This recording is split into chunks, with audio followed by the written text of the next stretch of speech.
am with Ricard from Room 17 Games. You may have seen some of the stuff that they put up on Kickstarter in the past. We've got the Tenfold Dungeon. This is brand new. You can't see that, it's just off camera. We'll be talking about that slightly. Museum Rush, one of the highest rated sort of family games, I suppose you'd call it. It is a family game, yeah. It's been rated like that. We didn't make it like that, but apparently it's a family game. It wasn't. What was it meant to be? Just a fun casual game, a King of Tokyo's, kind of level game. Okay. But kids like it. Apparently, they like bluffing and and stealing. So I've seen the cards, I've seen the miniatures. I don't know how it plays, and I've seen the rating that it's got, and I'm going to buy a copy.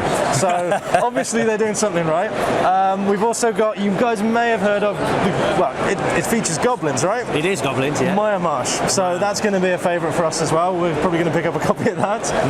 But that's the highest rated game so far that we've done. So Miremarsh, highest rated game that you guys have done. What's that sitting at the moment on Board Game Geek? 8.6, I was told yesterday. 8.6 on Board Game Geek, so that's great. We're going to have a copy, we're going to buy a copy later, so we'll give you guys some more information on that in a bit more in depth. Right. What I really wanted to look at first is I wanted to hear a little bit about Tenfold Dungeon, how you decided to go about making that, what took you to the Kickstarter. I want more than just showing. I want to know what pushed you to make Tenfold Dungeon. Well, we can run over to that in a minute. We wanted. I'm a big Dungeon Crawl fan. Yep. And I've always wanted to play 3D. That's why you play with minis, because you like the immersive 3D aspect of it. Yep. Always playing with tiles, which is absolutely great, and always dreaming about having a dungeon. Yep. Building a dungeon from scratch with plastic art and all that crafty stuff. Yep. Or going buying in resin and spend hours and loads of money on it. Yeah. So the idea is that we want to play on 3D as much as possible. Yeah. So we started developing when we opened Room 17. We decided that would be a game we'll make. Yeah. A game where you would dungeon crawl in 3D. Okay. So we started thinking about the box-in-a-box system, inspired by other games that brought ideas to us, like old games from the past, like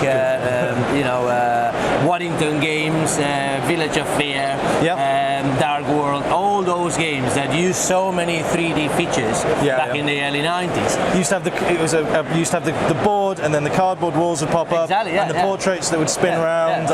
Things Space Crusade, for example, all those things already had those walls to bring that 3D. But we haven't seen any of those in the best moment of the board games industry. Yep.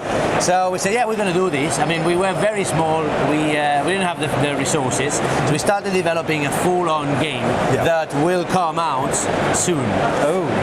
So what we had is a full-on game that uses Tenfold Dungeon. The origin of Tenfold Dungeon. Okay. It's a game. Yeah. We had a game that we've been developing for 3 years now. We've been living. That has the Tenfold Dungeon. Okay. But it is a high spec. Yeah. Boxes aren't cheap. When you chuck minis on it, the game comes not very economic production and for sales. So we couldn't jump at Room 17 with no followers, no nothing. Right. With that game. So we put it on the shelf, and one day Anders came and said, why don't we just do the boxes? Yeah. Why don't we release it as a system? Anka, the studio manager, jumped on to say, we're doing that. Because Anka is a massive Dungeons and Dragons MD, or DM, that is. I think she's a bit of an MD too. And she said, we're going to do a 1-inch grid, and this is going to go crazy on the Dungeons and Dragons community, and etc. So we started developing from there. Yeah, that's great. We planned a campaign for it.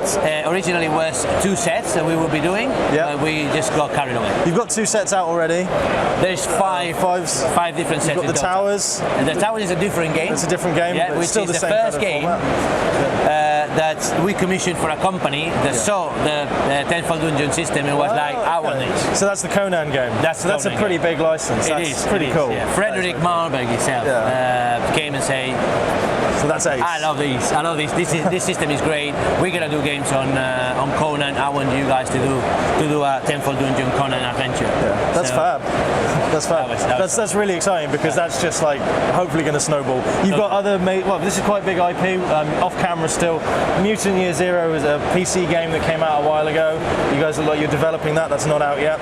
That will be out in November this year. In November. I'm interested to see how that plays, because I enjoy that game. Right, so So, what do we want to have a look at now? I want to show Tenfold to people. Yeah, let's go. So let me grab the camera. There's people now there, so it's a good time. We're going on a little trip. We will just keep all this in, you know. See the rest of the stand as we walk past. Have a look at Museum Rush slightly. Right, we don't want to get in the way there. We can always come back to them. We can go around if you want. Yeah. Let's have a look. So tell us, we're off camera now. Yeah. Tell us what we're having a look at here. Well, basically, Tenfold Dungeon starts with a box. So you can, if you come and see that box there, that's the Tenfold.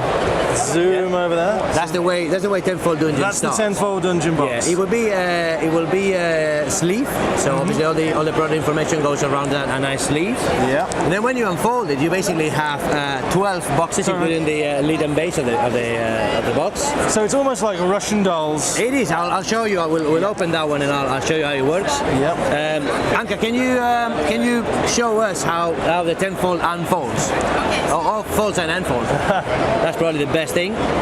So it comes with a set of clip doors that keep every box together. So it's a sturdy element when it's all set. So you place the doors where you want the doors to create the rooms where you want the rooms. Yes. And then we also have a set of walls that you can that comes in a punch bowl with different walls, so you can partition bigger rooms and create a bit mazes and stuff. The walls would have T-clips like this. Right. Okay. So you would actually clip that on the wall. There's no forcing them into the little gaps. They sit inside this and they sit comfortably inside the boxes. Yes. Everything is really, really tight. The technical element of the product is to make sure that everything slides nicely. There's no friction. There's no breakage on the paper. So these boxes are going to last as long as you want them to. They're not going to get rubbed down. No. One of the things that we have, and it's very important for us, is that we chose the 2 mil with all the layer and coating, and that we have reinforced with a plastic material the corners on each box. So we're trying to prevent the tearing from the corner, because obviously that would damage your product. So these are not just boxes. They are not. They're boxes, but we worked on them. So this will be interesting. Yeah. Let me just finish closing it. No problem.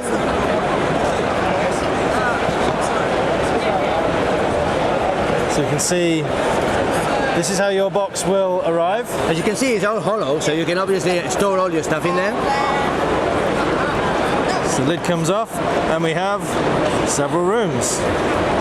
And the lid and the base are also rooms? Yes. They are your biggest rooms. You can see that there is grid on the other side, so you can use as ramparts or platforms to play. You can put boxes inside of boxes. Yeah, and you guys thought that was actually just one box. It's actually boxes making other boxes. The set comes with a set of stairs. Oh, right. So, we can make multiple levels. Yeah. So there is like 6 staircases. 6 staircases, so you could build a tower. Yes. Like we will see in a minute. If anyone can watching the video, let me know how many possible combinations of rooms to the nearest. Yes, please. If there's a mathematician somewhere, we'll send you out of a box. That's so great.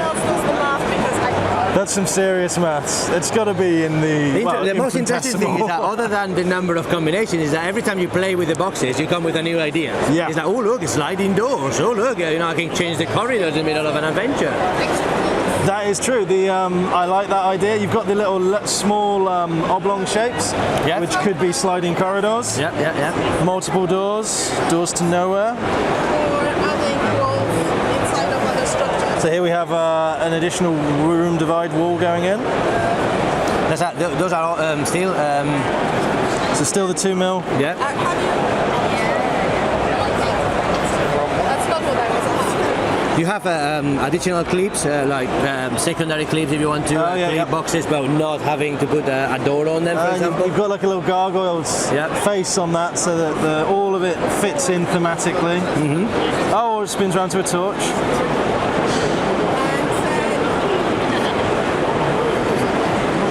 So obviously the combinations are endless. As I said, we have 5 sets in total. Yep. So this is one of 5 sets. Are they all the same size? You have varying sizes? No, the eye lines are all different, except when the box needs to be of a particular size. Because obviously the trick here is to make sure that every box fits inside another box. Yep. But we're trying to do different die lines. We didn't want just to tailor the same die line 5 different times. Yep. So we have the facility has a different die cut. So this one's a bit more sort of Space industrial Crusade. space. Yeah, Crusade. that's like the Space Crusade. That's a throwback to Space Crusade, isn't it? And that would be a temple. Oh yeah. So this is the temple. Should we move out of the way of the people now? Sorry guys. Oops, it's me pulling the cables out. You go wireless, you save on battery, but you create 10,000 more problems. Right, so let's set this up so we can get a nice, having a look at the actual dungeon box itself. This is the temple. So same system. This one does share the same die line as the other one. All of the Tenfolds are like absolutely compatible. They are made by the same manufacturer. So you could mix and match them together. You should. Visually they would look, I mean you can create multiple, there's no reason why you can't leave a dungeon and come up through the ground floor of a temple, right? Absolutely, yeah. So you could have stairs from, so let's have a look at this. You could have the stairs leaving your underground dungeon, you could surface in a temple. Yeah. You could continue your adventure. And we've even created a Stargate, so if you want, you can mix it with the facility. So you have a Stargate. You want to end up in space. So obviously the punch boards are all themed. Yep. So you can see here, this is the walls punch board for the temple. So this is a punch board. Okay, let's hold this up slightly. These, we don't want to accidentally punch them out. That's all right. They would end up being, but this is the punch board of the walls. I've punched one out already. That's So right. I broke it. I bought it. Right. That's how that works. Well, yeah. So everything is absolutely themed to the temple. These you can use for your walls, and obviously they all pack nice and flat. So minimal. Pop that back in. Minimal space. Yeah. Minimal space taken up, which makes shipping really easy. James, if you're listening, which you are. Well, one of the things that we wanted, I mean, obviously having a 3D resin or plastic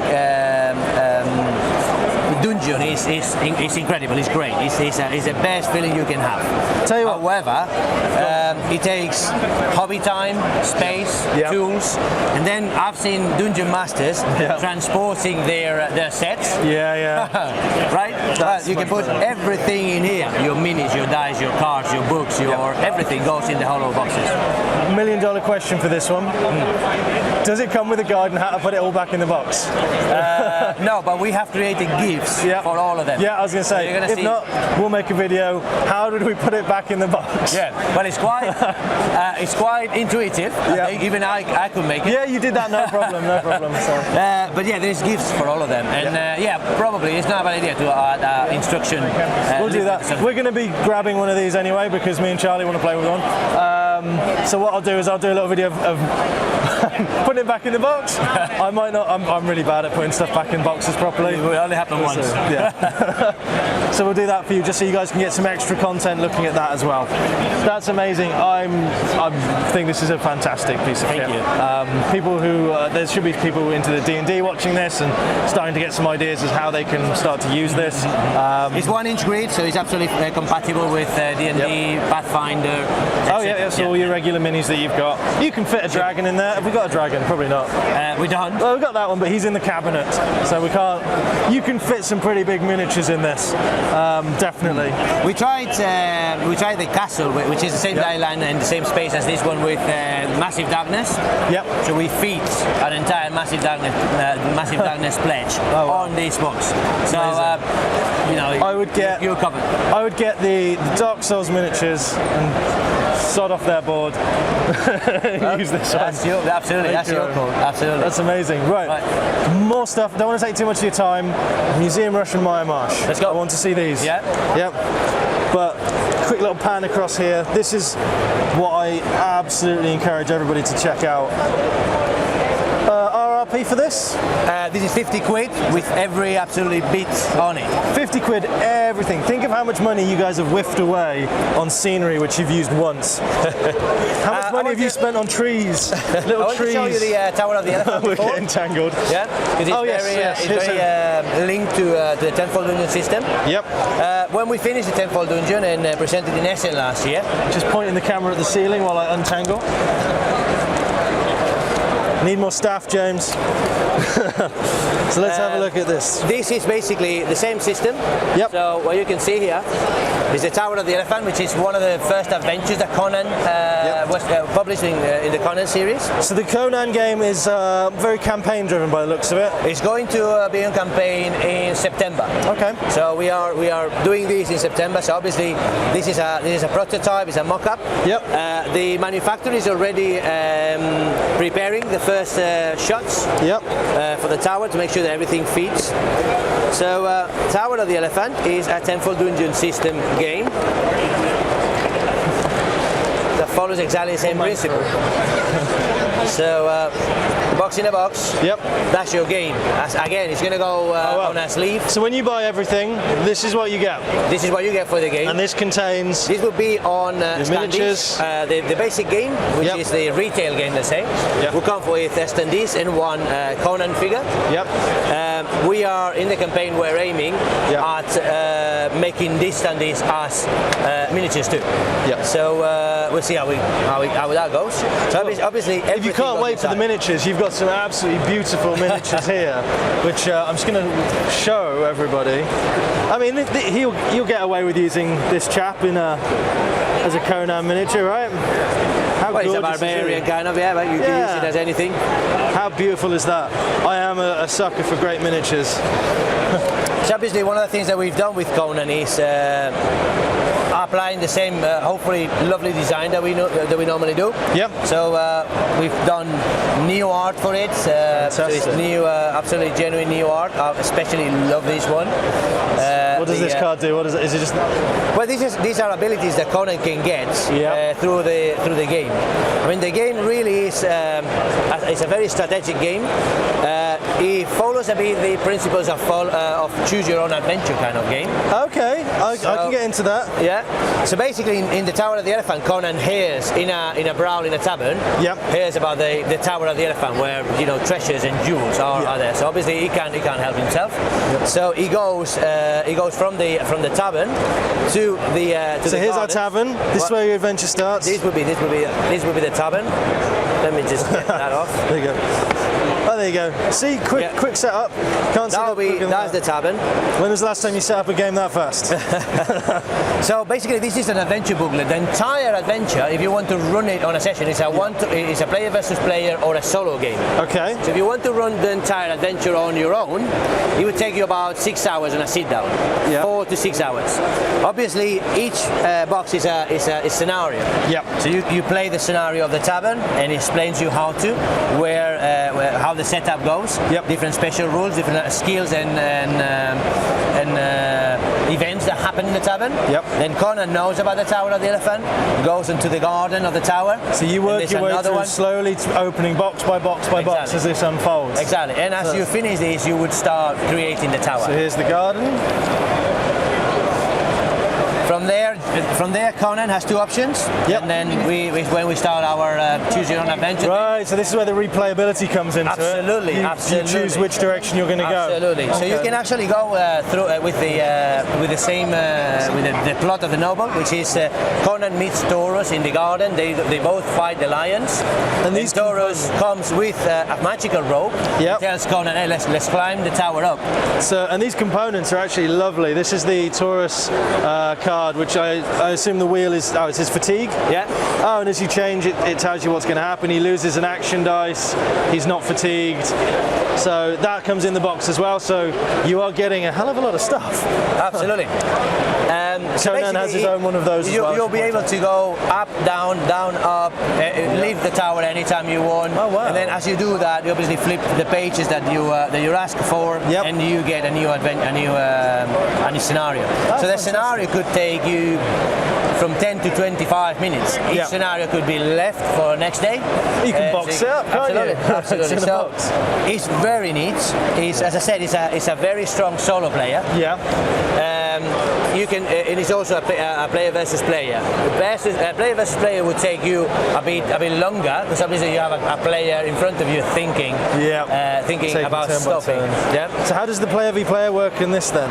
Well, one player would take the role of Yara, which is the owner of the tower now. That he pinched from Yakosha, which is the elephant guy, and obviously he would decide the movement of the guards, the abilities, and so one person would basically be the non-player characters. He would be their buddy. Ace. So these are the biggest challenges that Conan will face. Yara and the wizard, and the spider. There's your rulebook. So full colour, fully illustrated rulebook. Absolutely, yeah. And by the looks of it, the campaign book and the rulebook are they're really not intuitive. What's the word? They tell you exactly what you need to know. Absolutely, they don't leave anything up to easy interpretation. That's all. That's fantastic. There's so much stuff I want to show everybody. We will save. Tell us about Miremarsh. We're going to save Miremarsh for a proper. Okay. We're going to pick that up. But that features the goblins. Let's grab us. Let's grab us a little space to chat. Fantastic. So, I'm conscious that there's so many people coming to the stall here for good reason that I don't want to tear you away from them for too long. So, Miremarsh, goblins, looting, turning over cards, finding what they have to do, becoming a king goblin. Yeah, that's obviously close to the hearts of the guys at Goblin Gaming. So, here we go. That's love the artwork. Absolutely love the artwork on Miremarsh. That is the Kickstarter exclusive box. So retail will have a different box. Okay. So if you're here, it's more colourful. Oh, yeah. It's nice. It fits. It's dark. It's dingy. It is Goblin-esque. Yeah, very Goblin-esque. I love it. So we'll be grabbing one of those later. Good job I brought my wallet today. And Museum Rush. We've already talked about that, so I'll just show you one of the miniatures. I'm conscious that I don't want to. How beautiful is that? I'm conscious that we've taken a lot of your time. That's all right. There's some fantastic stuff here. If you guys are here today, this will go up midday. Tomorrow, if you've got time, come by, say hey to Ricard and his team, grab some demos of some of these games, or better yet, just grab the games themselves. Let us know, vote through your emails, your thumbs up and your likes, if you want us to start stocking this stuff in with the scenery. It's 50 quid is very affordable for something which is basically just almost a full game system. It's about 1 square meter of playing space. So think about the actual physical size of stuff you get. Even if you're just about to get into D&D or anything that might use that type of scenery, you could probably use that for your own even your 40k miniatures. We have played Skirmish on him. We've played Necromunda on him. Yeah, Necromunda. We've used it for many things. The Rogue Trader Kill Team stuff is supposed to be done in the small indoors, so you could start to expand your games with stuff like that too. So that isn't just for D&D. No, it's not. Absolutely not. RRP for the Conan game? £35. So for 35 quid, you've got a solo game, a PvP game. You get to see the way the Dungeon in the Box sort of system works from that, and you could expand it with your own miniatures. Did you say that you've got miniatures in the works for this as well? Yeah, we have miniatures in the work. The £35 is the retail game box. Yep. It will come with an exclusive Conan mini, which is the one that you actually move. Okay, so you control its new. Yeah, you control Conan. Yep. The rest is standees for that price point. Now in the Kickstarter campaign, we're going to have that box. Yep. We're going to obviously offer exclusive content, and there will be a box of minis, so you can replace your standees if you are more into miniatures. So Kickstarter, have you got this Kickstarter live yet? That Kickstarter will be in September. Come here and subscribe, so you can get all the information. Yep. That's going on in September. We start bombarding now about. Okay, so also below video links that you need, the important links to find out more about. We are working on a 6 to a 10-inch minis. Wow. Exclusive for so a McFarlane type of. For Conan. So if you don't want to miss out, there will be series. Some proper beasts, some proper weird mythological creatures. Okay, that's cool. That's something to look out for. When next year? They'll be at your stand next year. They absolutely will. We're aiming at December to January this year. Oh, lovely. See what we can do. Well ahead. We're working really, really hard. Fantastic. Anything else you'd like to throw out, or? No, just come and see us. Cool. Best thing you can do is to come and see the product. Go into your store, and if they have Museum Rush, by all means play it. Yep. We've got very, very limited copies left. I think it's like 50 copies left for the entire show, and that's Museum Rush. We will have to plan another print run at some point. This one's coming with me now, now there's 49 copies left. Brilliant. Grab yourself a copy. Brilliant. All right, thank you so much for your time. Amazing meeting you as well. Website, room17. Room17.com. Room17.com or room17games.com. So hit up room17games.com as well and check out all of this stuff. Cool. Thanks so much, man. Cheers, man. Absolute pleasure. Brilliant. Let's turn that off. Oops, sorry. I ran off with you.